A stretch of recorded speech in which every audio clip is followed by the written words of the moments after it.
What is good, YouTube? It is the 2K Goat here, and as I'm starting off this video, I want you guys' thoughts on me using the 2K gameplay in the background as I go over my NBA awards for the 2018-2019 NBA regular season. Now let's start off with the MVP.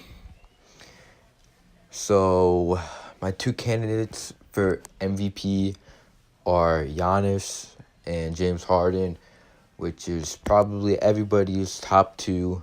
I put Paul George at number 3, but he kind of fell out of the conversation once he injured his elbow. And who I think will be winning the 2019 MVP will be Giannis, mainly because his team right now 60 wins as of April 7th, and he's been consistently dominant throughout the whole season, where James Harden, he struggled for a bit, and then he went on the 37 straight games or something with 30 points, at least 30 points. And then he kind of fell out of the conversation for a while, and we're like, oh yeah, it's Giannis. And then once he had back-to-back 50-point games, everybody was like, oh, he's going to win the MVP now, which I feel like is a little bit unfair, because when somebody like Devin Booker goes back-to-back 50-point games when nobody talks about it, I feel like that's a little bit unfair. Now, Rookie of the Year conversation is the top two candidates are Luka Doncic and Trae Young, and I have Luka Doncic for obvious reasons. He was almost an all-star, and Trae Young wasn't even going to be considered an all-star. Even right now, I don't think he would have been an all-star, but Luka was almost an all-star starter this year, and I think that helps his case out a lot. And plus, his second half of the season was not as great, but it was still very good. But mainly because Dallas traded the whole team for KP. Now, Defensive Player of the Year award, my 3 candidates are Paul George, Giannis, and Kawhi Leonard. And I have Paul George winning Defensive Player of the Year because he's been the defensive anchor for the OKC Thunder. He's leading the league in deflections.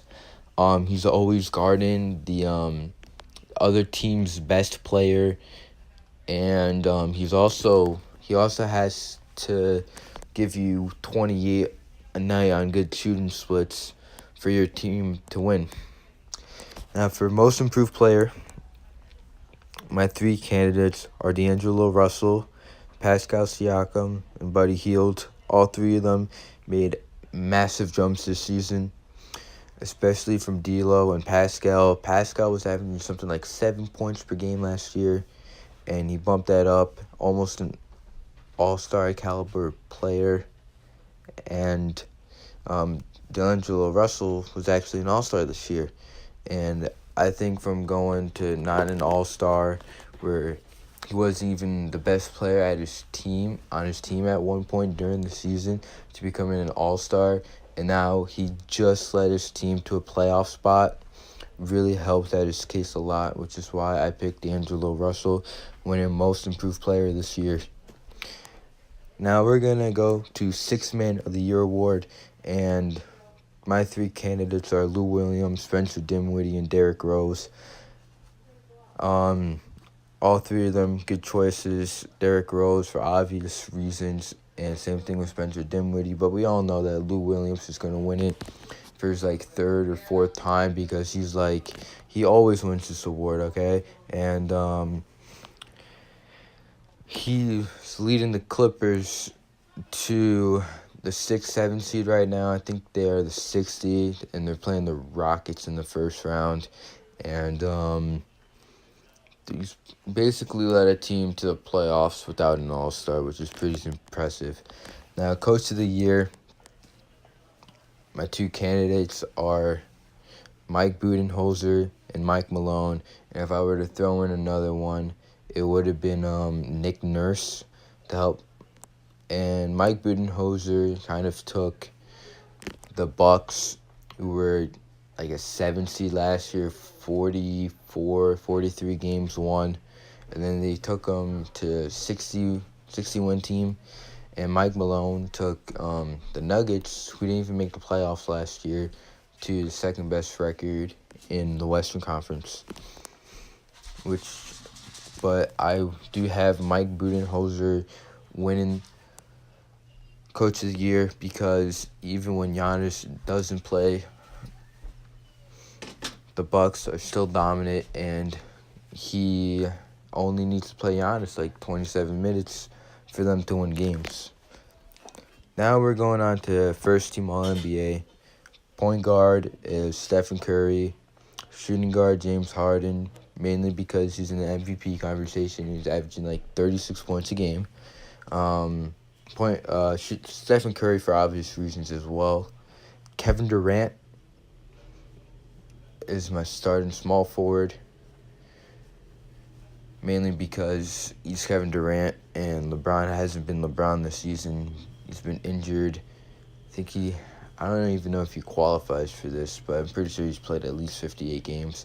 The injury kind of slowed him down, but if LeBron didn't get injured, I'm pretty sure he would have made first team All-NBA. Power forward is Giannis, because I haven't won my MVP, and the MVP always makes first team All-NBA. And my starting center is Joel Embiid, mainly because Joel Embiid said, "I'm the best defensive player in the league. I'm the most unstoppable player in the league, and I have to show that." And I believe it as well, except that one night against Giannis the other day. But otherwise, he's been healthy this season. He had he sat out a couple of games, but that's all right. Second team All-NBA. My point guard is Damian Lillard, as he is carrying the Trailblazers, who don't have Nurkic and CJ McCollum at the moment, and they've won 50 games this season, which was more than last year. Shooting guard is Bradley Beal, because he's averaging most minutes per game, most mileage run per game.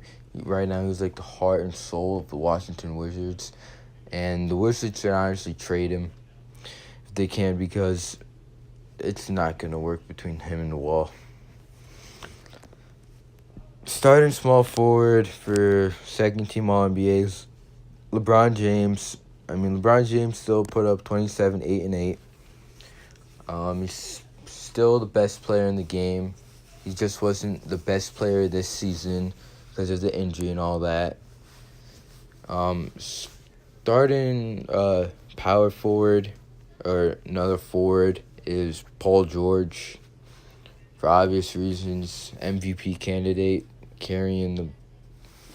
he's the leading scorer for the Thunder, carrying the Thunder right now, letting Russell Westbrook take that back seat. And starting center for second team All-NBA is Nikola Jokic, as he took the next jump step this year from not making the playoffs last year to making the playoffs. For third team All-NBA, I have Kyrie Irving as the point guard. Shooting guard, Klay Thompson. Small forward, Kawhi Leonard. Power forward, Anthony Davis. And third team All-NBA center would be Karl Anthony Towns. Even though Anthony Davis didn't play a lot of games this year, when he did play, he was dominant. Kawhi Leonard carried the Raptors to the second best team in the West, second best record in the league, I also believe. Klay Thompson doing Klay Thompson thing, and you know about Kyrie. I don't really need to explain. Now it's the all-defensive first and second team. Now this was really tough, as I didn't really know who to pick. So for point guard, I put Russell Westbrook, as he was been a great defender this year for the Thunder. I think he's fourth in the league in total steals, averaging at least 2 steals a game. Shooting guard, Jimmy Butler. I really didn't know who to put. I guess I can maybe swap out Jimmy Butler for Marcus Smart, because Marcus Smart is like the engine, it's the anchor for the Celtics' defensive prowess. But I just put Jimmy Butler because I just know he's a great defender. Small forward is Paul George, as I mentioned before, for my Defensive Player of the Year, as he is my Defensive Player of the Year winner. Most deflections per game, most steals per game, defensive anchor for the Oklahoma City Thunder. Giannis is my power forward, as for obvious reasons. Defensive anchor for the Bucks. Plays both ends of the floors. Nothing more I can say. Joel Embiid is my center for obvious reasons. He said he's the best defensive player in the league, and if you don't know how many blocks he averages per game, I can't wait until I see my boy Mitchell Robinson from the New York Knicks on here. One day he will be on here. Now the second team, point guard Jrue Holiday, as he's a lockdown defender. Shooting guard Klay Thompson, mainly because he is one of the best perimeter players in the league, one of the best two-way players in the league. It's been a surprise to me that he's never made an all-defensive team. And Rachel Nichols from The Jump said she voted for him year in and year out, even though she's never voted for him once. And like even the NBA players are surprised by it. And Westbrook says it puts it best, as they always have those teams picked before the season even starts, which is pretty much what I feel about trying out for school teams, is that the coaches already know who they're going to pick before the tryouts even start. Small forward Kawhi Leonard, for obvious reasons. Power forward Anthony Davis, for obvious reasons. Rudy Gobert, for obvious reasons, as he's the defensive anchor of the Utah Jazz in the post area. He doesn't have that great perimeter defense as James Harden showed you that in the playoffs last year. Now for the first team rookie and the second team all rookie teams, technically they're positionless. So basically all you have to do is put down your 5 best rookies. So for first team all rookie, I have Luka Doncic, for obvious reasons, as he's my rookie of the year. Trae Young, for obvious reasons, he's been lighting it up the second half of the year. DeAndre Ayton, for obvious reasons.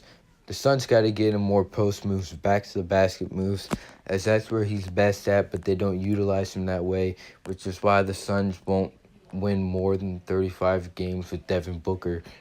Marvin Bagley III has made the Kings relevant, going for a playoff spot. Obviously, they did not happen this year, but now they're more relevant, and it's another team to look out for in the future. And Colin Sexton rounds out first team all rookie, as he's averaging something like 20 points a game. But he doesn't pass the ball, man. If the Cavs end up getting Zion, he's got to learn how to pass the ball. And if he can do that, him and Zion would be a nightmare. Now, for second team all rookie, I have Kevin Knox, as maybe most people may put him on the first team. I think he's going to make second team, as all 5 players, as I mentioned before him, are probably better. Now, as a Knicks fan, I watch a lot of Knicks games. But what a lot of people don't know about is Alonzo Trier, as if you watch him play, he is an assassin, bro. He is an assassin. He was an undrafted player, and he worked his way into a key role in this team and part of the future. And his stats don't look that good, but you can see his impact on the floor, which is why I do have him making second team all rookie. Now, I also put Mitchell Robinson on there as well for second team all rookie. He's second in blocks per game in the league, only behind Miles Turner, leading Black's leader, future Defensive Player of the Year, calling it right now. Jaren Jackson Jr. also made my second team All-Rookie, even though he's been injured for most of the year, but that's okay. He has a bright future. Whenever I would go check the stats out, and I would go to the Grizzly games, I always want to make sure how well he played. And for the beginning of the season, he was actually playing quite nicely. And to round it off, I didn't really know who to put, so I just put Mikal Bridges from the Suns, as he's probably one of the best two-way wings that came out of the draft. And he was kind of the player that I wanted the Knicks to take, but I'm okay with Kevin Knox. So there you guys have it. Here are my awards. Just to recap: Giannis is MVP, Luka is Rookie of the Year, Paul George Defensive Player of the Year, Most Improved Player is D'Angelo Russell, Mike Budenholzer Coach of the Year, Lou Williams Sixth Fan of the Year, and I just named you off all my NBA teams. So thank you guys for watching. Hope you enjoyed the video, and peace. Drop it.